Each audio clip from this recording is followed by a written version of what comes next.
Well, I've participated in the QEP a lot over the years, and it's just a great way to pilot new ideas and to get new ideas out there. So this year, Dr. Sanders and I had been thinking about launching this interdisciplinary course for a long time. And so the QEP, with that creative inquiry push, was a perfect fit for what we wanted to do, because it's very innovative. We only know of maybe 2 or 3 universities in the country that are bringing nurses and engineers together, and so it seemed to fit nicely with what the QEP is about.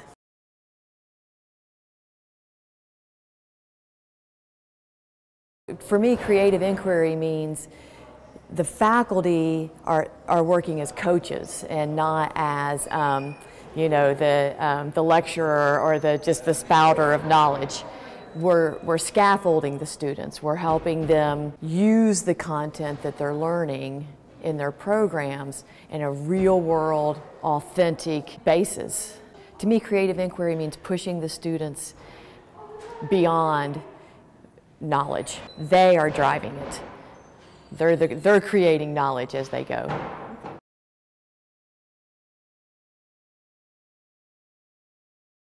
You know, nursing lends itself well to creative inquiry, because, so for me, I teach pharmacology, and I tell the students all the time, you can memorize all the side effects and the drug names that you want, but if you can't go into a patient's room and apply that, then you're not a nurse. And so in nursing, every encounter is a new creative inquiry, because you can have 4 patients who have heart failure and are on the same drugs, but they're all going to respond differently, they're going to have different side effects, and it's that kind of thinking. It's not memorizing, it is transferring the foundational knowledge to this bigger picture. So every course, every class that I design, that's what I'm trying to do. I'm trying to make that real for the students. So whether that is through you know, using YouTube videos, descriptions from my own practice, that the students can really get a feel for these medications and what it means to truly manage them. Not just give medications, but manage them.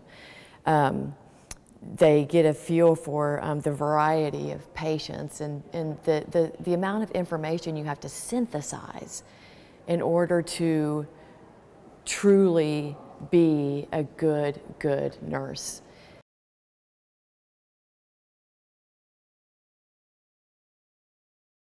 I think it's that that whole push of getting the students to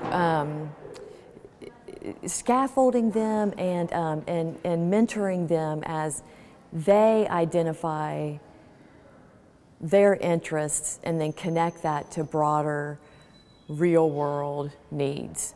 And so whether that's you know, we're looking at with Dr. Driggers in the history department of trying to launch a history of nursing course that would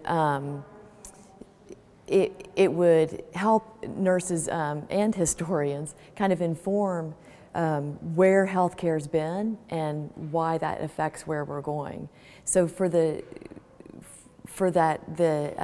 EDGE program, that means that the students aren't going to just learn names and dates, but the bigger picture of why it's important to know where you came from, because it does, and we're really seeing that in advanced practice nursing right now. There's some issues that our historical background certainly affects our power that we have now. So it's a way to, again, to expand what the students are doing beyond maybe that traditional knowledge classroom. It's application, it's real world.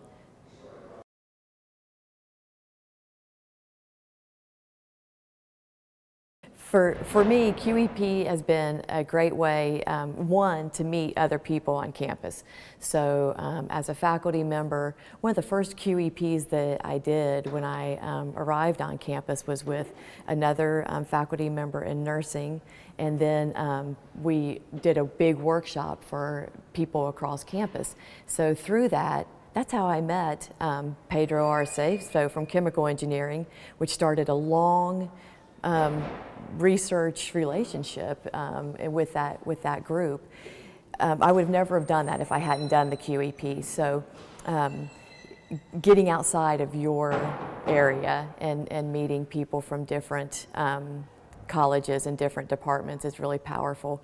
It's also provided seed funding and in some cases time for me to be able to pursue some of these other interests. It's not normal to have a class that has nursing and engineering students together, but the QEP, because the QEP values it, it's valued on campus, and so it provides that